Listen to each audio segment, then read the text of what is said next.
Stranger Stories.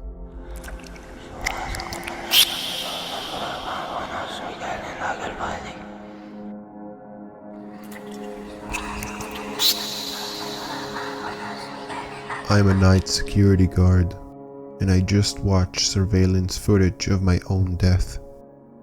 I'm an after-hours security guard for a medium-sized downtown office building. Not in a terrible dangerous city, just average, glamorous, I know. On top of that, I'm either losing my mind or in the midst of some really strange shit. A few nights ago, my boss gave me some security tapes that he wanted me to look over. Apparently, the guard that I rotated shifts with had quit, but it was in an unconventional way. He didn't give anybody any prior notice. It appears as if he'd simply left in the middle of his last shift, and we haven't been able to contact him since. On the same night, there had been a break-in. Seemingly nothing stolen or damaged, just the glass door which was now shattered. Now, I knew about the break-in beforehand, but not about the guard. It was weird, but this is kind of a shitty job, so it wasn't anywhere near shocking. My boss wanted me to try and identify who had done it, and said that the cops are too lazy and it would take weeks for them to even look at it. His quote, not mine. Sure, it was an annoying request, but it's on me for not finishing college. It was a pretty quiet night when I got around to it. My boss told me to look it over in my own time, but that wasn't happening. At around 2 a.m. I finally began watching. It took a lot of fast forwarding until I finally got to something. We were right. The old security guard, Chris, literally got up and left exactly at 2:17 a.m. that night. Even weirder was that he left all of his shit behind. He just walked away. Okay, I thought, shit happens, whatever. I kept watching until the break-in at 3 a.m. Some medium-built dude dressed up in stereotypical burglar outfit, ski mask included, took a baseball bat and smashed through the front glass window. I'm pretty sure that Chris didn't even lock it behind him when he left, so that was a waste. Also, our alarm didn't go off because we didn't have one. Cut costs whatever you can, huh? It's a wonder that I still work here, given the fact that some guy could literally break in, stab me to death, and the cops wouldn't even know about it till the morning. But that's besides the current point. The intruder walked in and entered the stairway, so I tracked him. A bit of a complicated process, but I finally found him on the 6th floor. That's when he took out what looked to be like a wire. I felt my skin crawl upon seeing that. There's only a few reasons as to why a person would carry wires around in their pockets, and one of them stand out as being particularly unsavory. He started making his way down the corridor in a manner that I can only describe as methodical, purposeful even, as if whoever he was stalking was not yet aware of his presence. Moments later, the door to a room up ahead of him flung open. He reacted quickly, ducking into an adjacent hallway as somebody else came out. And let me tell you that I was not prepared for who it was. It was me, a near replica. I say near because the guy's face looked borderline immaculated, while his clothes barely clung to his limbs. I was more of a muscular build of myself, but I'd been skinny before. I knew what I looked like, and that was it.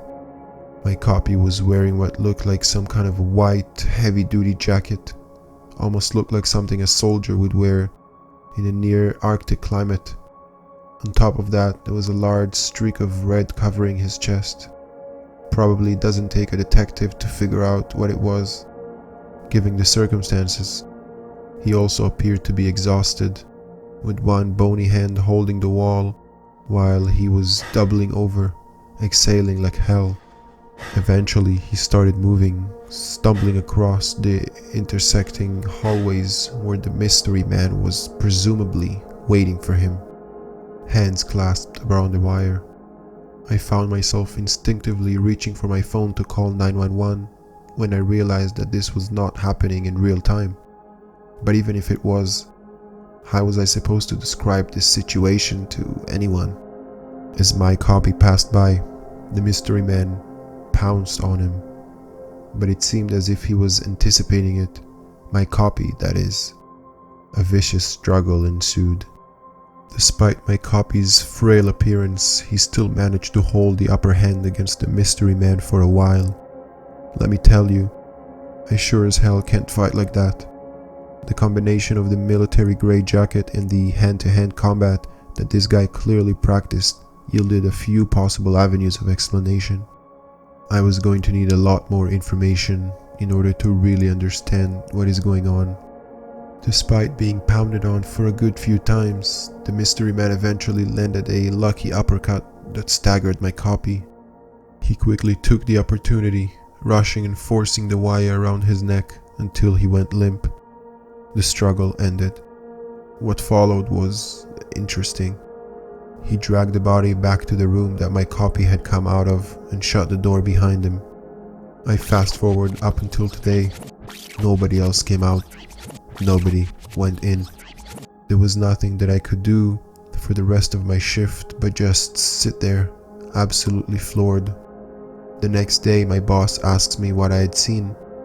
I told him a fabricated version of what had happened. That some dipshit high school kids in masks broke in the door for fun. Nothing we can do about it beyond installing an actual security system. He said he'd look into it. Sure he will. Now, I considered just forcing myself to forget about it.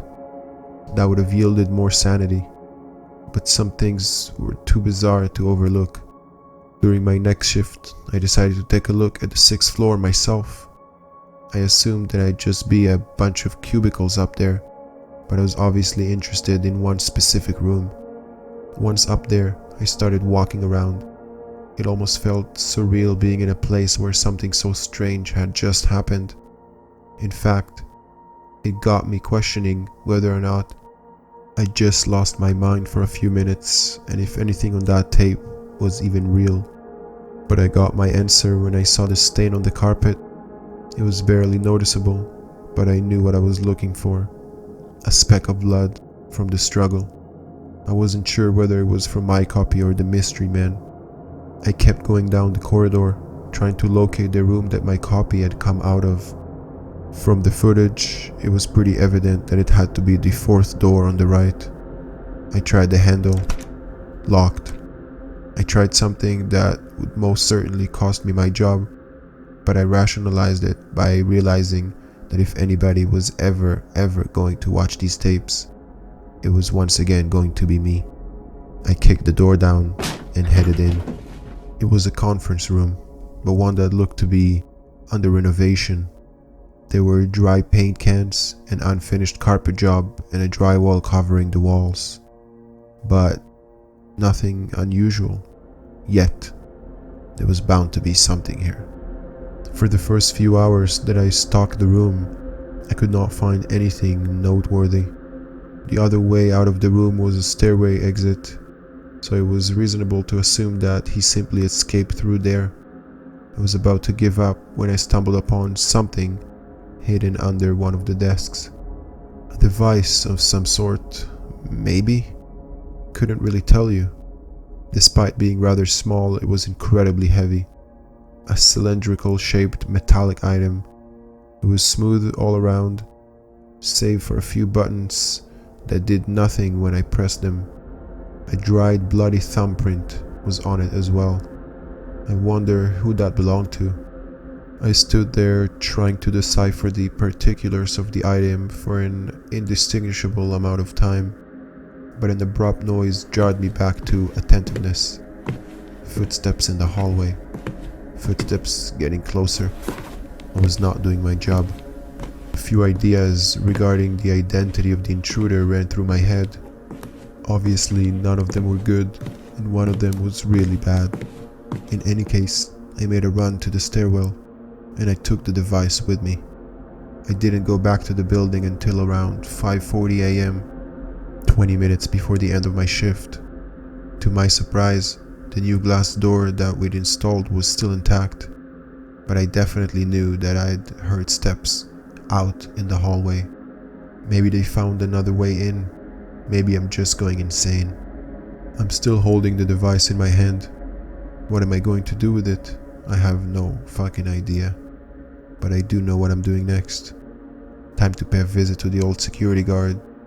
Chris has to have some kind of answer here.